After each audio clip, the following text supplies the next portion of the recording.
Good morning, Tubes. Hello, Iron Fam. Just getting on my walk pad, getting in my steps, fasted cardio. Got a nice jam-packed day today. Gonna get some stuff done around the house. Just want to come on here and have a little coffee, a little protein coffee, and some chats.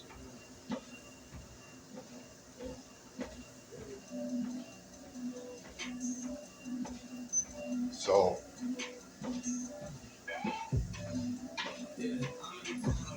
walking is great in the morning if you can get your steps in. And a lot of people are structured, especially pro bodybuilders and athletes, where they have a strict routine when it comes to a bodybuilding contest prep, which is ideal for many. But if you can't, you know, most people, they're consistent. They get their steps in first thing in the morning. Have your water.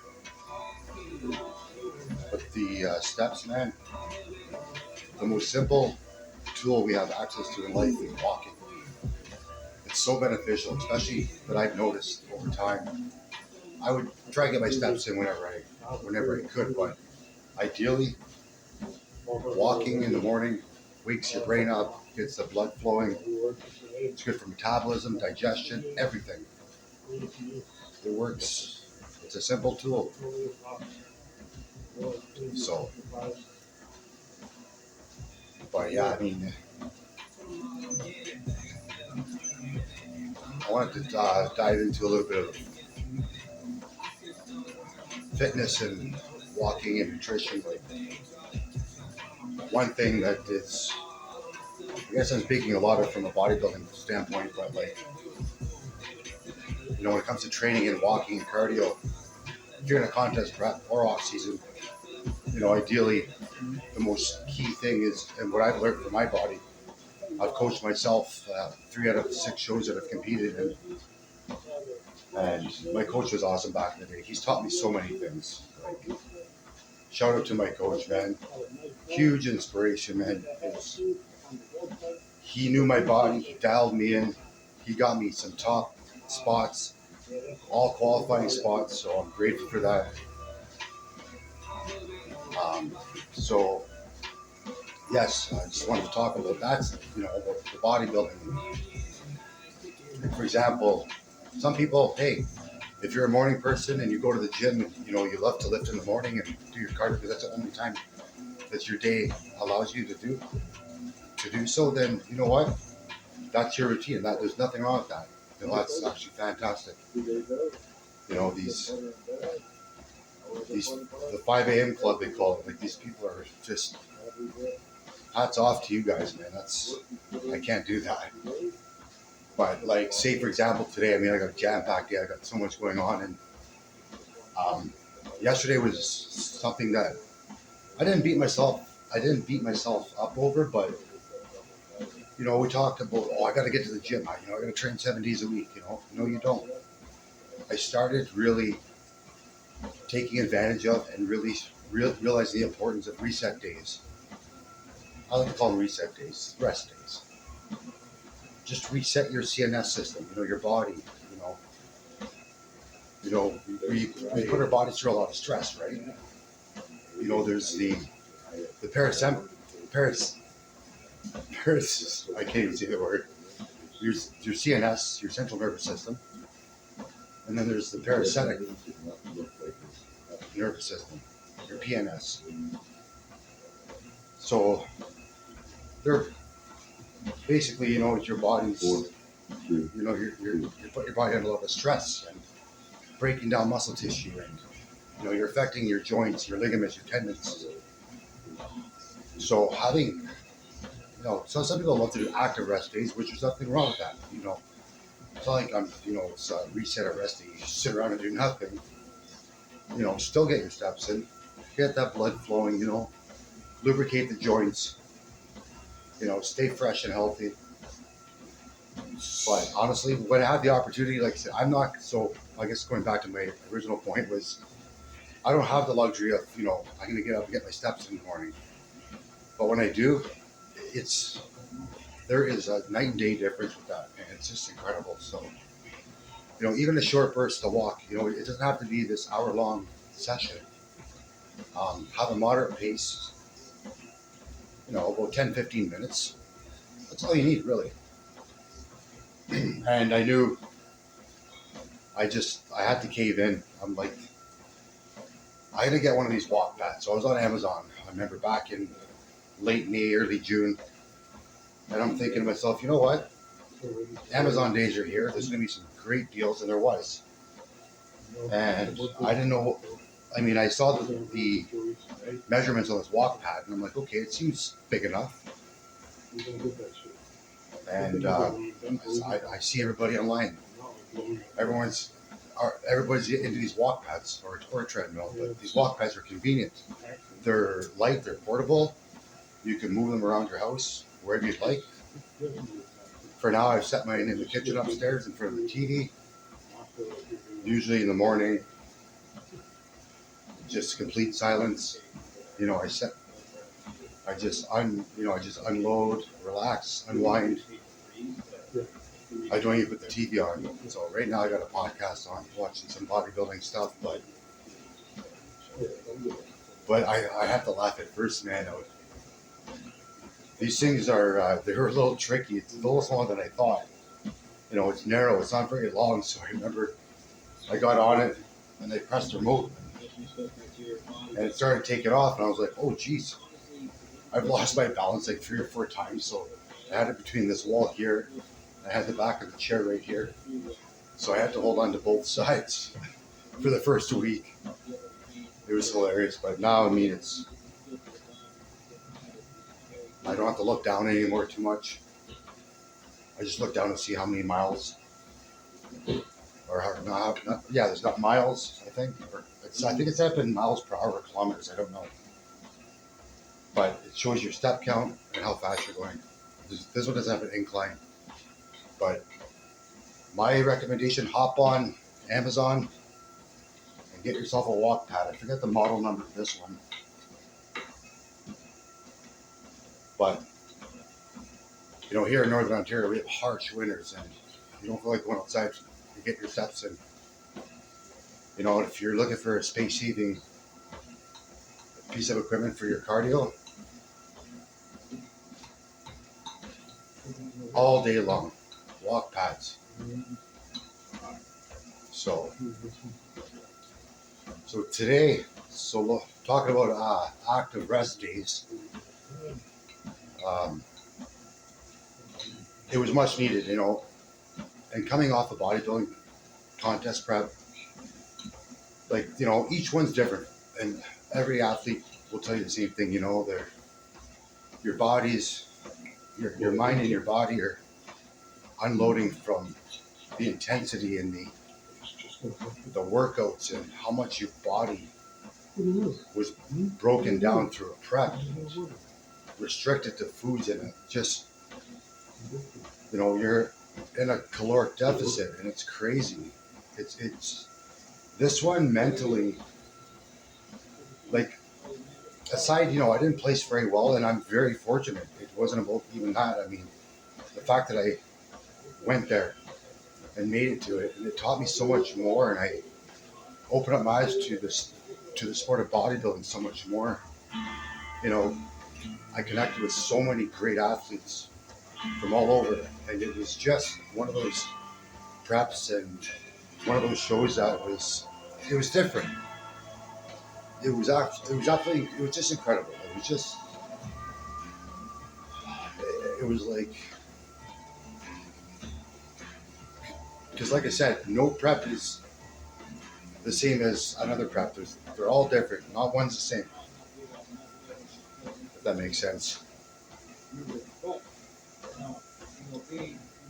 But yeah, it was. But I noticed the body going through changes, and talking about rest days.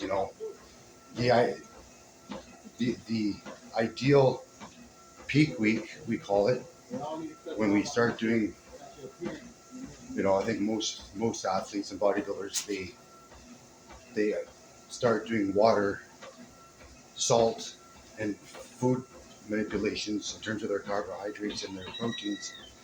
We undergo a carb depletion phase and a carb load phase.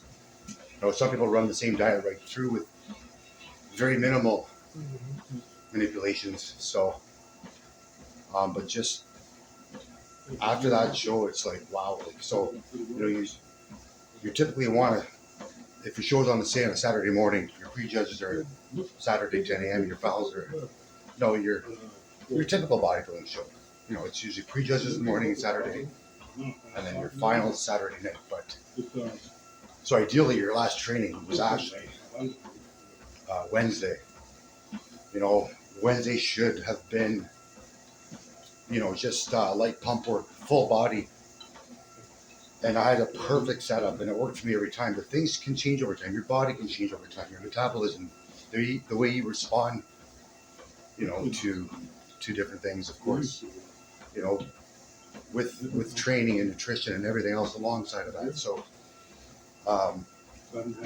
ideally for me, my go-to was, okay, you start Sunday. Sunday was typically, Monday at the very latest was your last leg day. Your last heavy leg day. Your legs are a very large component of your body. It's a large muscle group. You want them to be fully healed. You want no fatigue, no inflammation. And then that's when I jump into peak week, and I do I started into my carb deplete. So I do like next to no carbs between Monday and Wednesday. And like I said, that changes with age, changes over time. When I was competing at a young age of 17, well, those preps are different from my preps now. Like I said, as we get older, we have food tolerances. So all that is, you have to be mindful about that. So, one prep, when I did the Sudbury regionals, I barely touched anything, and I came in spot on. I coached myself there for that one. That was the last three I did, the last three shows. And this one for the nationals I just did, was a little different. I went a little too aggressive. I was 2 weeks out. Things were looking good. Things were looking dialed in. But, like I said, things happen. Something comes up. Your cortisol levels are through the roof. Your sleep's off and all that. But it was a little different. So I had a point to this. I don't remember. My brain's waking up still. That's why I'm getting the steps in. Get everything firing on all cylinders, So, but yeah, this prep was it was different, and I learned about things and how the body. Science is an amazing thing, and your body is science. It's all science, and you're working with numbers. But yeah, so this prep was a lot different. It's so Monday to Wednesday, I typically like to do a carb deplete phase, and I just do light activation, mobility work. I'm doing stretches, and I'm just getting the blood flow to all portions of the body. So I would start with so what you're trying to do is you're trying to get all the glycogen out of the muscles while you're in a carb depletion phase, because you want to make sure that you can fill up correctly a couple days out from the show. So for me, 9 times out of 10 what worked was Monday to Wednesday carb depleted. I would take 2 exercises and 2 sets of 15 to 20 reps per body part. I would start with the shoulders, work my way down. So something like that, Just something to, all you young guys out there, if you're considering hitting the stage, it's just there's different ways that each bodybuilder approaches peak week and everything, But most of the heaviest lifts, and your multi-joint lifts, your compound lifts, and all that, that's got to be done, like say for example, well I said like your legs for sure. They're a large muscle group. They need maximum time to heal. Chest and back, kind of the same thing. Chest and back should be done by Monday, Tuesday. You know, so and then everything else, like I said, your calves, delts, shoulders, arms. You know, that's when you jump. That's when you dive into your just like you train them, but don't don't go towards your volume and intensity programming. Back off the throttle a bit. And that's what the off season is for. The off season is to bring in the intensity, increase the number of sets and reps. Or it depends on how you're doing your programming. For sure, like you want volume. You want. For me, typically my numbers would be like 4 sets of. For the big multi-joint compound lifts, like your RDLs, any sort of bench press movements, big movements, where you've got your primary muscle involved and then you get your secondary muscles involved. So that's when the off season is so key and so important to start putting on muscle tissue and growing. You're not in that caloric deficit anymore. You're just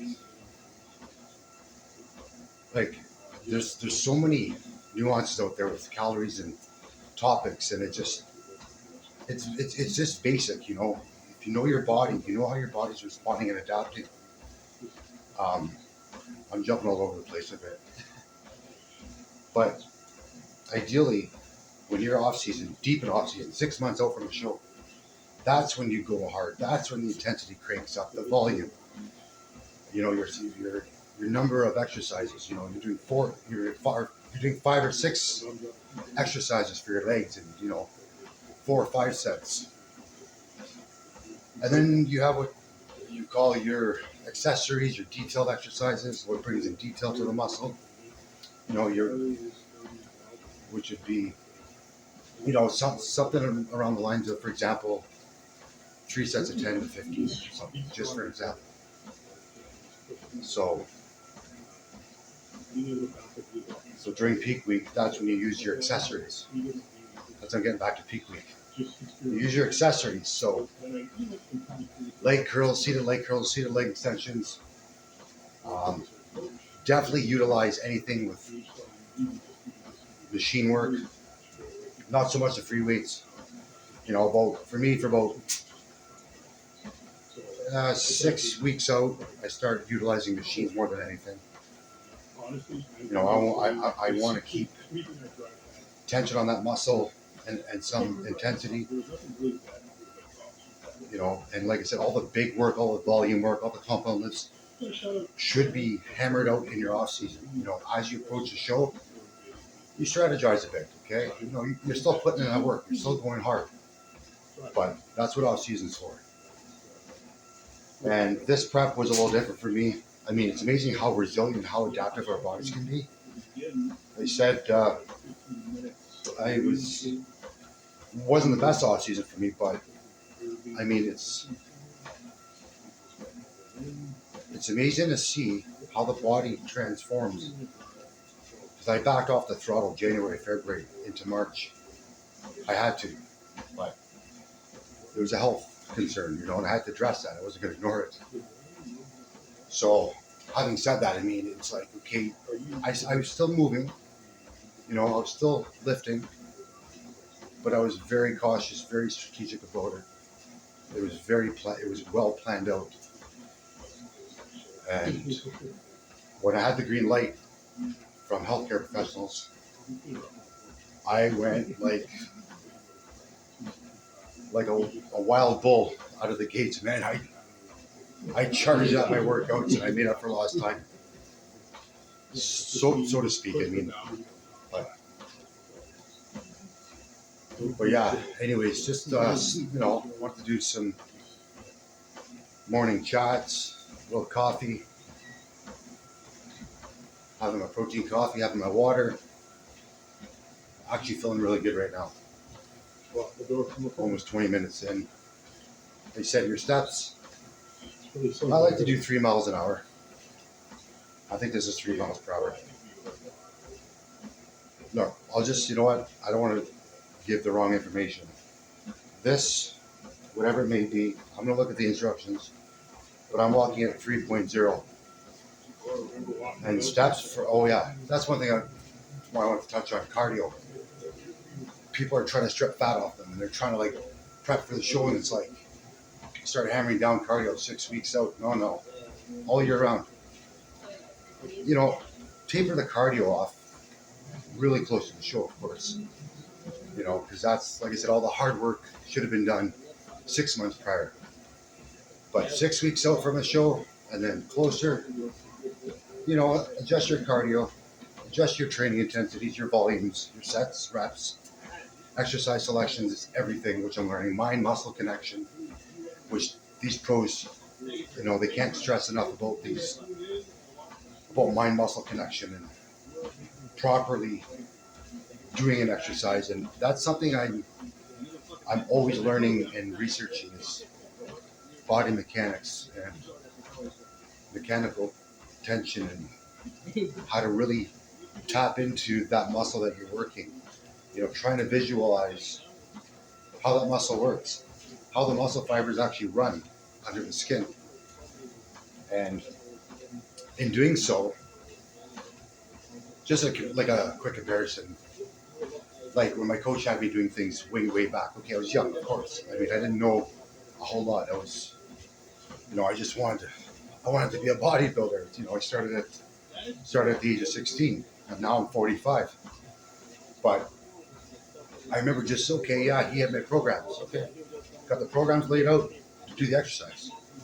A very good example, and this is hard, I think, for many. I'm sure a lot of people can agree with me on this, but back workouts. You know, I'm still to this day learning, you know, how to do not so much with any horizontal movements, more or less the verticals, like ups and downs, not rowing. Um, I'm really adapting and connecting well with the muscle when it comes to different rowing variations. So I'm getting really good there. But like pull down still, they're coming. But I mean, like, it's like you have to learn different cues, how to set up, how to brace to jump into a set and do your reps. And over the last, you know, say 5 years, especially the last 2 years, man, that's really made a world of a difference. Like I keep hearing these pros, you know, you have to pull through. I understand like your elbows, how to drive elbows, but the biggest one for me was drive with your elbows, pull with your, you know, use your elbows, don't use your hands as hooks. And I'm still actually learning that. Like I see what they're saying, but in a sense, I'm like, well, how do you drive with your elbows? But I'm actually catching on now, and I'm getting it. It's like the same thing. I'll be honest. I've got the weak points I need to work on, and a lot of parts I need to bring up.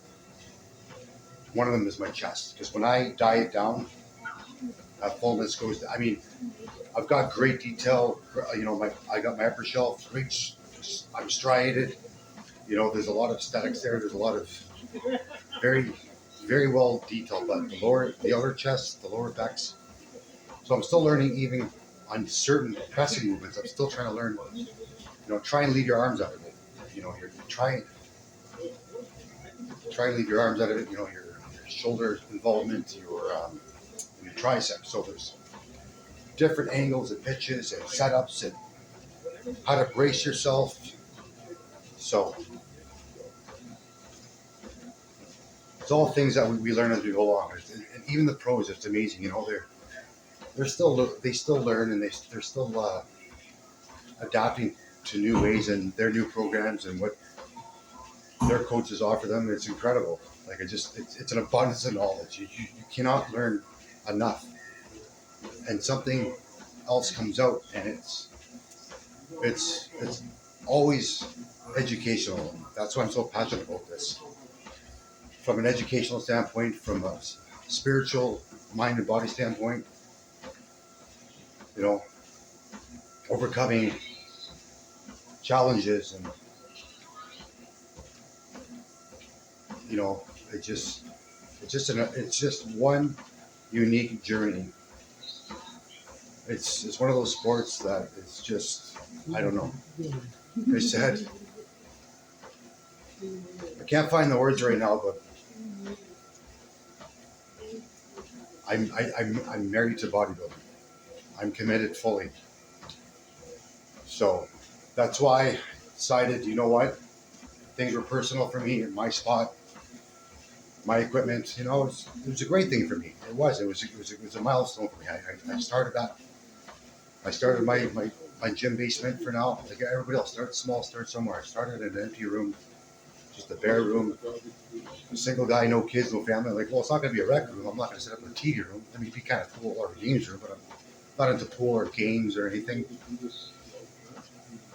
So then, of course, I mean, I'm like, you know what you're going to do with this room. It's a perfect size room, good size rec room. You saw the second kitchen. So the wheels started spinning, started turning. And I'm like, oh yeah, visualizing it. That wall that separated the rec room to the kitchen now opened up to a little nook with a nice little bar insert in place. There was already this black, neat looking shelf in the corner of the wall of the rec room. I'm like, light bulb goes off again, and I saw these two rustic wooden shelves in the kitchen. Light bulb goes off again. So I was like, okay. So it was a dream, and then I started seeing the vision, and now here I am today. Something I was scared of 5 or 6 years ago. I couldn't even. I don't know. I wasn't tapped into the right place. I'm like, come on, man. Like, you love this stuff. You love engaging with people.